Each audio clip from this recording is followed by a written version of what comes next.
பாண்டியானா பாண்டியா மாட்டுப்படி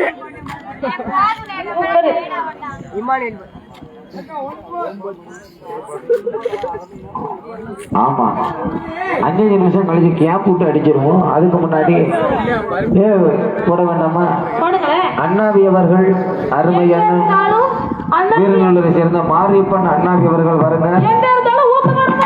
ஆமா 2-3 நிகழ்ச்சி இருக்கு, கொஞ்சம் ஊக்கம் கொடுங்க. வாங்க ஊம்புக்கு வந்துருங்க. ஏன் அண்ணா நான் சொன்னடி வந்துருவாங்க, என் டீமே வந்துடும். குதிரை எடுத்து உள்ள வை, உண்டியல்ல போடு. இதுதான் உனக்கு உண்டியலோ? அல்ல விவரமான பிள்ளையா இருக்குமா?